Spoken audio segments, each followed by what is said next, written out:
Donald Trump is out on the campaign trail, even though he has claimed on many occasions that he's being gagged by someone. A judge is gagging him, constantly gagging him, just back of the throat, gagging Donald Trump. But nevertheless, he's out on the campaign trail doing what he's apparently barred from doing, and his First Amendment rights are being violated.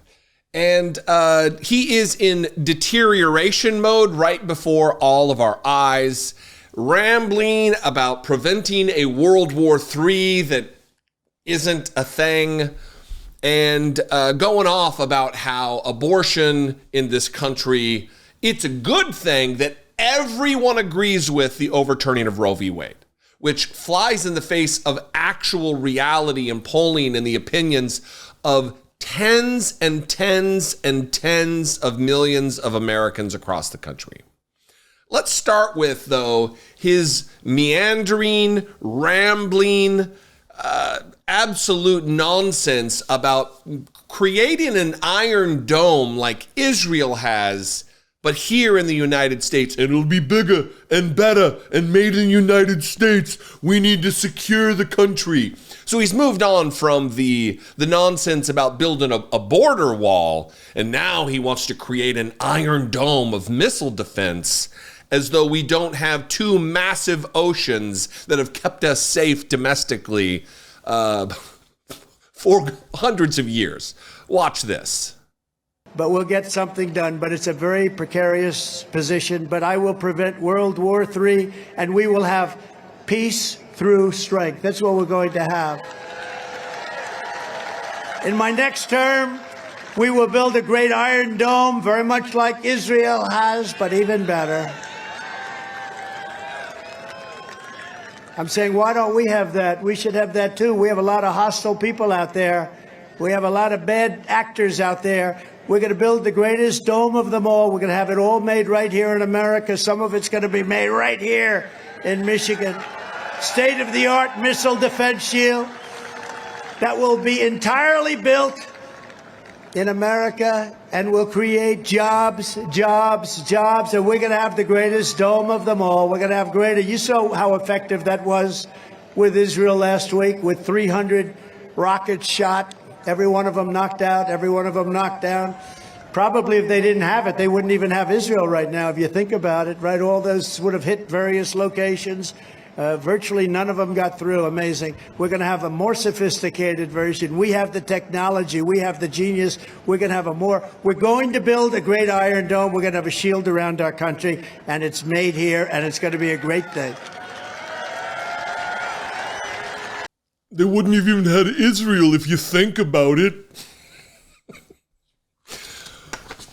This is what happens when you give people power who are just abject dipshits.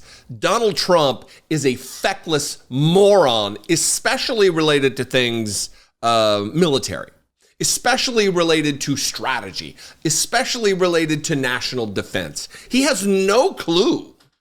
He has no clue of the geography of Israel and why they need an Iron Dome system, and how a system like that wouldn't be, one, it would be just a waste of money unless you suppose that Mexico's going to start lobbing missiles across the border, or maybe our neighbors to the north, Canada, are going to levy an all-out, full frontal assault on the United States from Ottawa, I guess.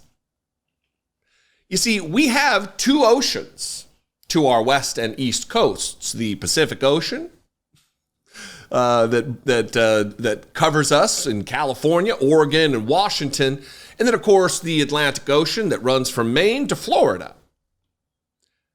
There are few nations that have the technology to launch ICBMs, intercontinental ballistic missiles, that we would need an Iron Dome for. 9/11 happened not because of a missile attack, but because of terrorists infiltrating planes and crashing them into targets. But Donald Trump, that doesn't matter to Donald Trump. He's also not trying to propose actual policy here. All he's trying to do is whet the whistles of MAGA world, who are also just filled to the brim with abject morons. Facts. Absolute facts. And look, you don't have to be some kind of a genius military strategist. I'm not that. You don't need to be that to see right through this absolute nonsense.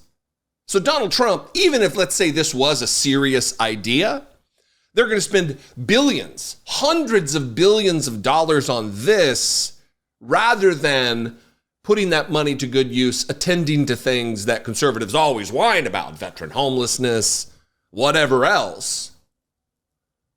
We could implement Medicare for all for the kind of money that they're talking about to implement this kind of a system, an unnecessary system. The rally did continue, and there was all kinds of sputtering and stammering and misspeaking, simple words, not being able to pronounce the word big. Just a host of different examples of that really do show the decline of Donald Trump that's happening in real time.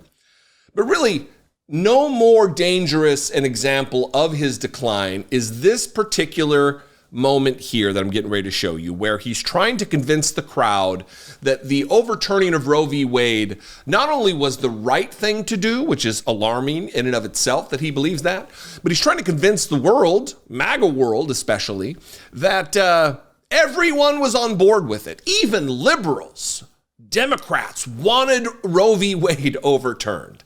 Now, if you've paid attention to politics for even 15 seconds, you know that is not the truth. In fact, polling bears out and elections are bearing out that not only did Democrats not want it, clearly, even Republicans didn't want it. And we're seeing that from referendum to referendum, enshrining this in state constitutions. People don't want abortion restrictions. They just don't. If you listen to Donald Trump, it's a whole different story. Watch this bananas moment from yesterday's Michigan rally. Everybody wanted this to be done. Every legal scholar wanted this to be done.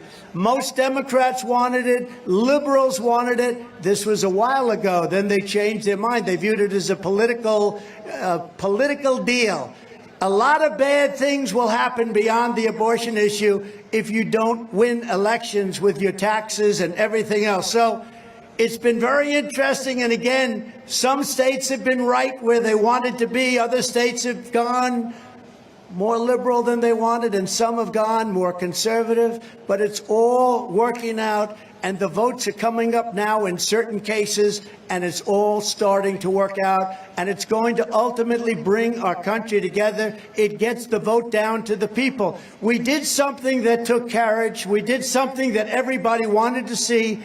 But now I say it's up to the states, and I want to thank the Supreme Court justices for having the courage, Clarence Thomas, Samuel Alito, John Roberts, Brett Kavanaugh, Neil Gorsuch, Amy Coney Barrett, for the wisdom and the courage to do this. This took a great deal of courage and a great deal of wisdom to do this, and all we want to do is we have to get our country back together.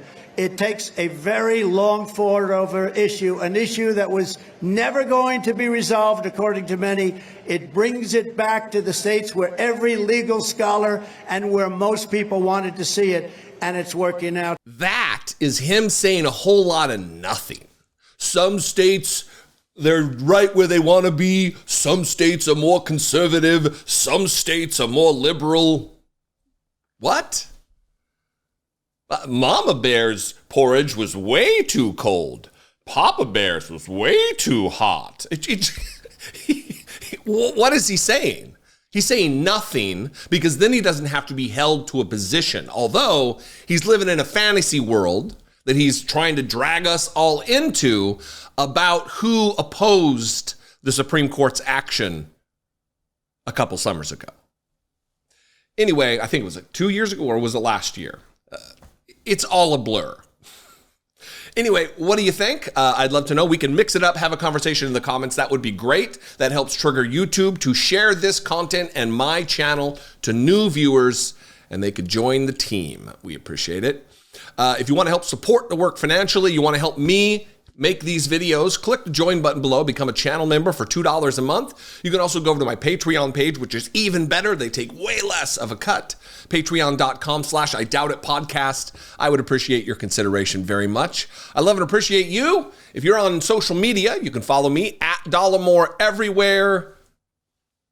And I'll see you next time. Until then, be genuine and take care of one another.